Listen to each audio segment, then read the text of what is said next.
Hi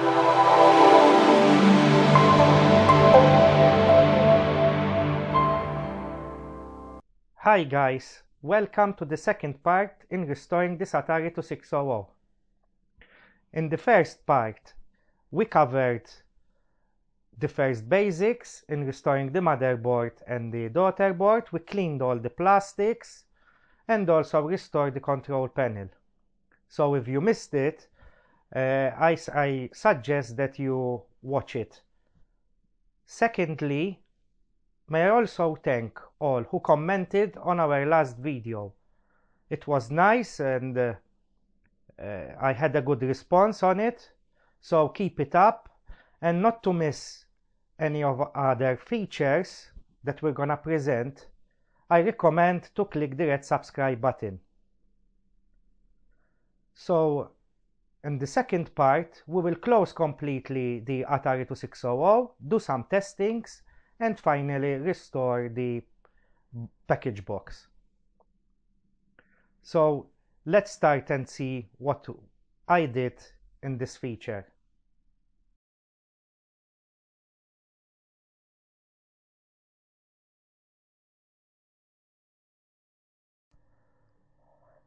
Now that the top cover is ready, you can start to close the console. Get the pre-assembled plastic base of the console.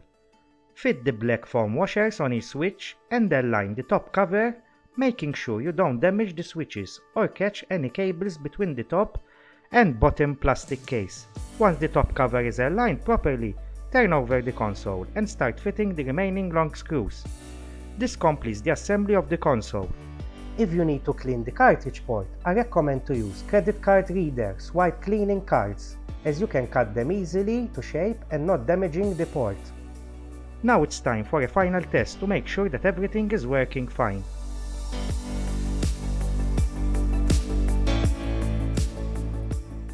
We connected the Atari 2600 to a screen. Apologies for the state of the monitor, but it's the only one that I have that accepts VHF RF signal. Up till now, seems everything is working. I'm gonna test the joysticks. The two games I'm gonna use, Pac-Man and Night Driver. So let's start. The joysticks seem to work fine.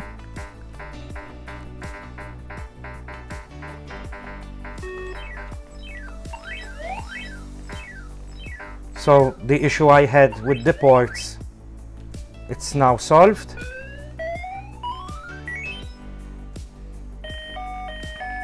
It's a bit difficult to control Pac-Man with these joysticks, but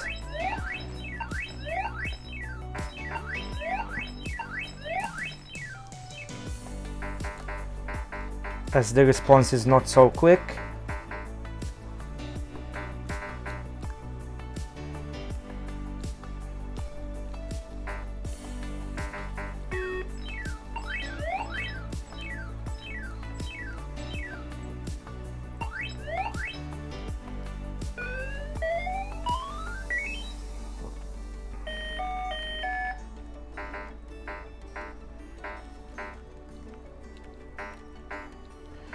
Okay.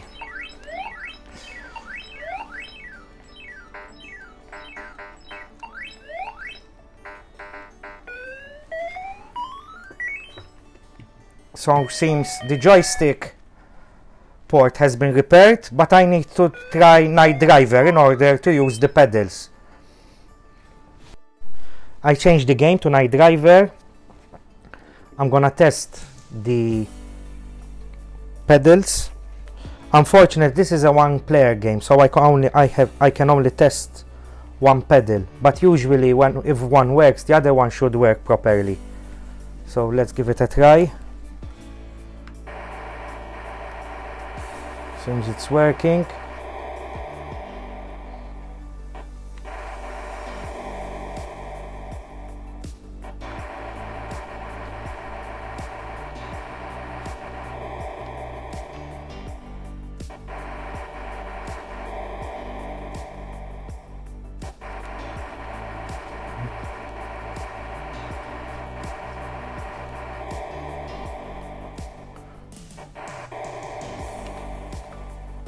seems it's working because I can move left and right properly. Yes.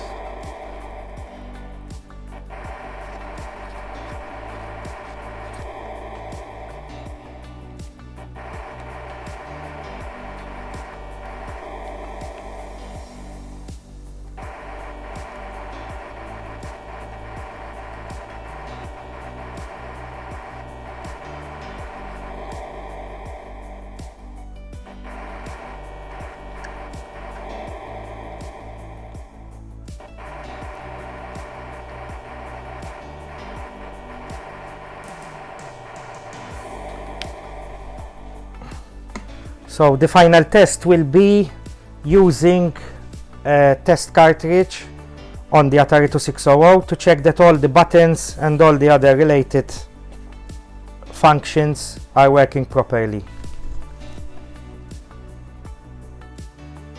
So I loaded the test cartridge through the supercharger, and from the first results I can see that the color scheme is well adjusted inside the 2600 through the potentiometer. I'm gonna test now the ports.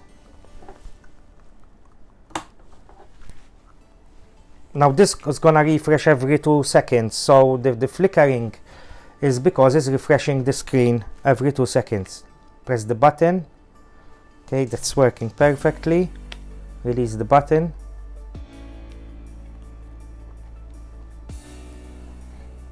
Pedal is working because it changed.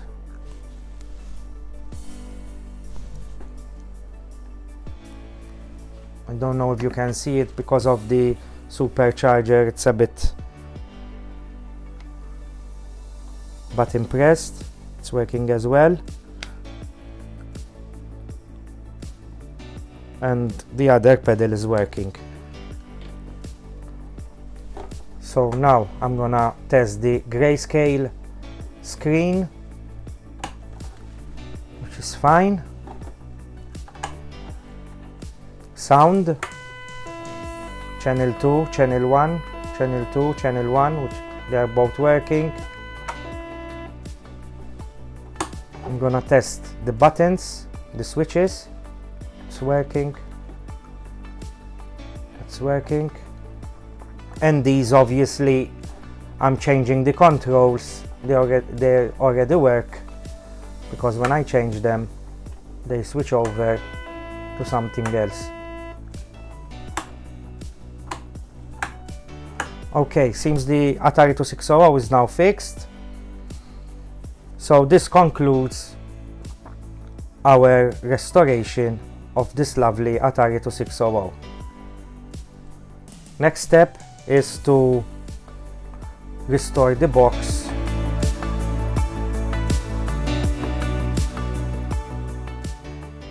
The final part in restoring the Atari 2600 consists in restoring the package box. This is not a process that I usually do, as I like to keep retro stuff as close to the original as possible. This was an exception, as the box was in a poor state and one of the flaps was completely loose from the main package, so I decided to restore the package using this procedure. What you need is 2 or 3 bottles of medium-sized white paper glue, brown paper, and if you have the missing internal package, you can make your own from a big cardboard paper. Open up the box completely and lay it on a flat surface. Place any loose pieces where they should go. Apply a thin layer of glue on the back half top of the box as shown in this footage, including the loose parts. Leave the glue to settle for 1 or 2 minutes to penetrate the cardboard, and place one of the large brown paper, making sure that the shiny part is on top. Also make sure that the brown paper is perfectly aligned with 2 side corners. If it's not aligned, you are still in time to peel it off and align it. Failure to do so will result on the brown paper not looking even with the box. You will also need to trim all sides of the brown paper, which means more work for you. With the pressure of your hands, press firmly on the brown paper from top to bottom to take out any excessive glue and stick the brown paper properly with the box. Keep on pressing from top to bottom until all air bubbles are removed. If you end up with part of the brown paper still not glued, apply a thick layer of glue on it and with your hand spread it evenly on the brown paper. Then stick it as described before.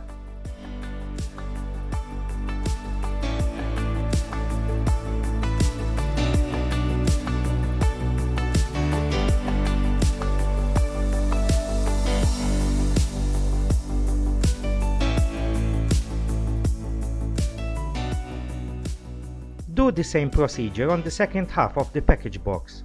Not to forget to stick any loose parts of the box. As you will see from this footage, I had 2 large flaps loose. If the loose parts are quite large, then apply a second layer of brown paper, where the part is missing. This ensures that the part is firmly attached to the box and make it strong enough to be folded back as it was. Once the process is complete, leave it to dry until the box becomes rigid again. Usually in 1 or 2 days it dries up completely. Once dried, close the package by applying the glue on one of the side flaps and close the box completely.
Since the internal package was missing, I had to create a replica of the package from one of the original package I have. I opened the internal package box and traced it on a cardboard, including the slots I needed to cut. The type of cardboard I used, I found it at a toy model shop, and they use it to make cardboard template planes model from it.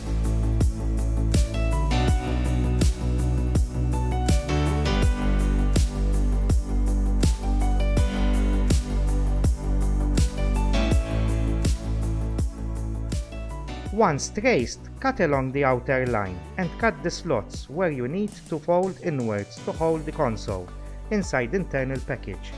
Once the excessive cardboard is removed, fold it with the original one, so you'll have an exact replica of it. Repeat the same process of sticking the brown paper as the main package so it matches.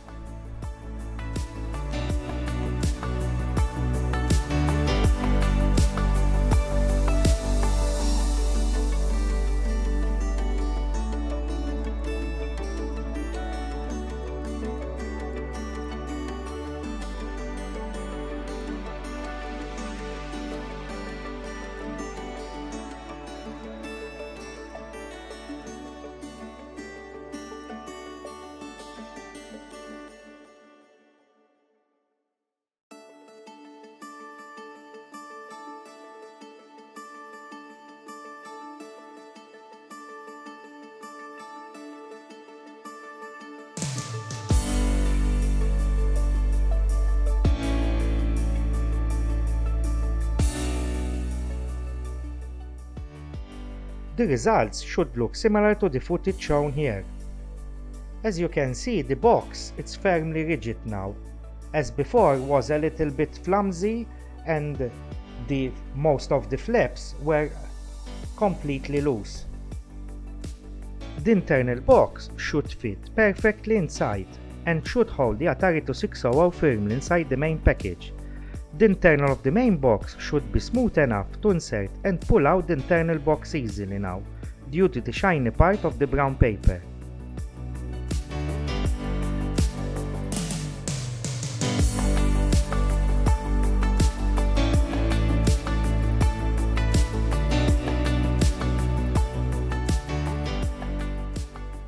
To conclude, let's have a look of the final results of both the console and the box. The process to restore both the console and box took almost 1 month. You can do it in less time, but for this project I wanted to make sure that proper tests and research were done especially on the package process, as it was my first box restoration. Sometimes you will get impatient to see the final results, but when working on such old equipment, you want to make sure that you will not damage further the equipment, especially when the process is not reversible.